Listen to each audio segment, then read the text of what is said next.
Hello everyone, welcome back to my channel and thank you for subscribing. Thank you for watching my previous video. You guys are the best though. Thank you so much for watching. I really do appreciate it. It's a big deal for me. I got over 80 views rather, and that's a big deal. Thank you so much, and please keep watching, keep sharing, keep subscribing. I really do not take it for granted. Thank you so much. Okay, so moving on. Today you can say I have my pen. So today I'm going to do a breakdown on visa application and what you need to know and what you need to do if you are going through this route, if you want to travel to the UK as a student.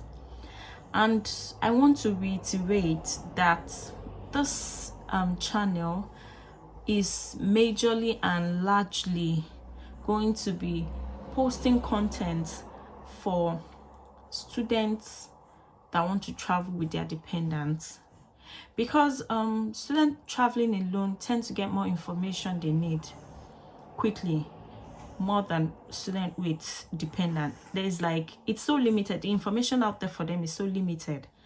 So this channel is going to be putting out information they need, because I am in that position too. I travel with my husband and my kids, so I know how hard it was to get some information. And shout out to all the members of NSWD in UK, that's Nigerian students with dependents in UK.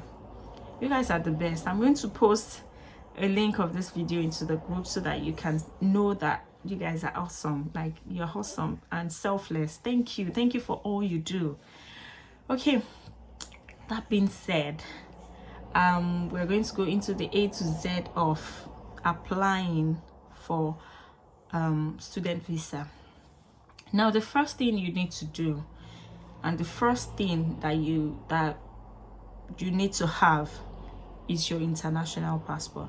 Don't forget that. That's the most important thing, and it has to be valid. So you have to have an international passport for yourself. And if you're going to be traveling with dependents, all your dependents has to have a valid international passport. Now, if you have checked and you can see that your international passport is valid, you can go to the next step. Next step being that you look for schools in the areas you are interested in. So for me now, I have a background in English. My undergraduate studies, for my undergraduate degree, I studied English and literary studies. So I wanted to do something else. I didn't want to do English anymore. I wanted to do something else. I wanted to do something in the tech. So I don't know, I quickly got researching, because in Nigeria it's really difficult for you to do something for your undergraduate, then you want to change career, or you want to change course into something else entirely. I don't think it's allowed in our universities, in our education system. I don't know, I've never heard of it in Nigeria. But that's one of the beauty of UK. You can do something in your undergraduate and do something else entirely for your masters, and that means you have 2 different degrees, and it's really broadened your horizon. It really broadens your opportunity. Do you understand? So I wanted to do something in the tech space, and I know that it's now possible to do tech without the traditional brick and mortar school. But I wanted to have that experience, and I wanted to have a degree. So I started searching, and I got to know that you can actually do a conversion course for your master's degree, whereby if you had studied something else in your undergraduate, it's possible for you to do that course you have in mind. For example, I know people that have done non-science courses and are doing nursing, adult nursing, mental health, or studying to become a doctor at their master's level. Do you understand? So it's like 100% possible. So like I said earlier on, the next thing is to start looking for universities that suits what you have in mind. Like if you want to do sociology, you have to look for a university that offers sociology at the master's level. Sorry. So you have to look for a university that offers it at the master's level. So, and if you want to do something else entirely, let's say you did sociology in your undergraduate degree and you want to do something else for your master's, you have to look for universities that have conversion courses for that course you have in mind at the master's level. So another example is that I did English as my undergraduate, and I want to study law. I want to convert into law. I want to have a law degree. In the UK, there's something called a GDL. That's like a graduate diploma in law. So that's like a conversion course for people that do not have law background, like that do not have a degree in law. So it's like a 1-year course that you do. So after you do that, you now do a course to become a solicitor or a barrister. So I can do another series on that later on, but just know that the next thing you have to do is start looking for universities that offers your course. So after doing that, the next thing is to apply. And another amazing thing is that unlike some other countries, most of schools in the UK are free. Like you can send in 50 applications to 50 different schools for free. So you do not have to worry about limiting yourself to maybe one school or two schools. You can apply to different schools. That's another beauty of it. So that's number 3, right? Yeah, number 3. Now, after applying, try to see on the school's website if they have Nigerian reps. So you can call the Nigerian reps to fast track your application, or to help you if you get stuck in your application. So you can do that, and it is free. You do not have to pay the Nigerian rep a dime. You just have to call them, let them know the challenges you're having. Do you understand? So it's absolutely free. All you need is an internet and a computer or your mobile phone. It's so easy. So doing that, the next step is to wait for an offer. So when you get an offer from the school of your choice, you can then accept and pay their deposit. Now I'm going to explain the deposit in a bit. But if you know that you're waiting, maybe you've applied to like 3 or 4 schools, and maybe one sent you an offer and you're still waiting on other schools, don't accept it yet, especially if you still have time on your hands. Like if it's not a rush hour, just chill, wait for the school of your choice. And if you know that it's not forthcoming and this people that are offering you a place is actually a good choice, you can then go on with it. It's not like there's an implication or something, but trust me, if you accept the offer, they'll keep mailing you, they'll keep sending you emails, they'll just keep on bombarding you with emails and everything. But you want to take that off some of the things you'll be facing. Just hold on, especially if it's not a peak period. So if you'll not even get a fast admission at peak period, that's the point.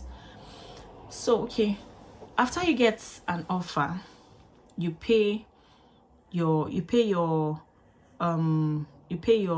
what's it called, you pay your deposit. Now deposit ranges from £200 to 5,000 to, there's some schools that I've seen a school that takes £200 for deposit. I've seen my school takes £1,000 for deposit. Then some school takes 2,000, some 1,500, some 3,000, depending on schools. It all depends on the arrangements of the school, but nobody's going to give you the CAS letter without deposit, especially as an international student. If all schools, no school will give you an international student CAS without your deposit payment. Now you'll be wondering, what is CAS? Don't worry, I'm going to explain.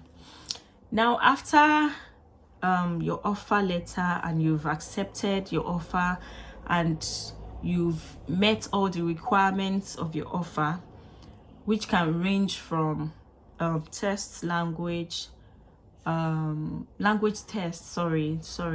language test. Some can ask you for your transcript, some can ask you for your degree certificate, some would take your WAEC in place of a language test, depending on the school. As long as you met the requirements of your offer, you'll be offered an unconditional place. That means that you've met all the requirements of your admission, and that you now have a place to study with them. Let me re-explain that. When you apply to schools, there are two types of offer you will get. You either get a conditional offer or an unconditional offer.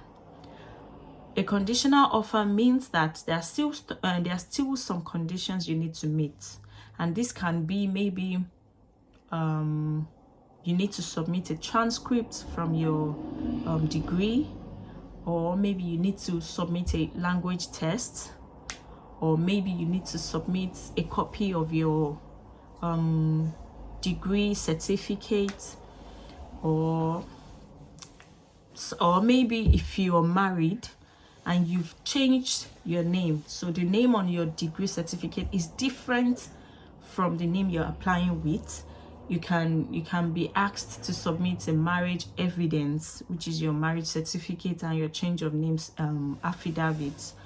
So it ranges. That's for a conditional offer. But if you get an unconditional offer, that means that there is no condition on your admission. That means that you've been offered like a place full time. So the next thing to do is to pay your deposit. And as I've said earlier on, deposit ranges from £200 to like the total of your tuition. So it depends on school. Some would say 1,000, you need to pay 1,000. Some would say 2,000. Some would say £1,500. Some would say 3,000. Some would say 5,000, depending. So some would say a percentage of your tuition is to be paid. So depending on your school, you get to know how much you need to pay for your deposit. So after the payment of your deposit, the next thing, okay, so after you've paid your deposit and the school has confirmed that they've received your deposit, you will be given something called CAS, which is Confirmation of Acceptance of Studies. This is what you're going to apply. This is what you're going to use to apply for your visa. So this is going to be the part 1 of this series. I'm going to do a part 2. That'll be the next video, and I'm going to continue from where this video is going to stop, because I don't want this video to be cumbersome. I want you to enjoy it and at the same time process the information. So please don't forget to like, don't forget to subscribe, don't forget to share. And if you have any question whatsoever, please, you can use the comment section, or you can reach me through my social media pages. They are on my channel bio, so please do well to ask your questions. Thank you, and I'm going to see you very soon in my next video. Bye.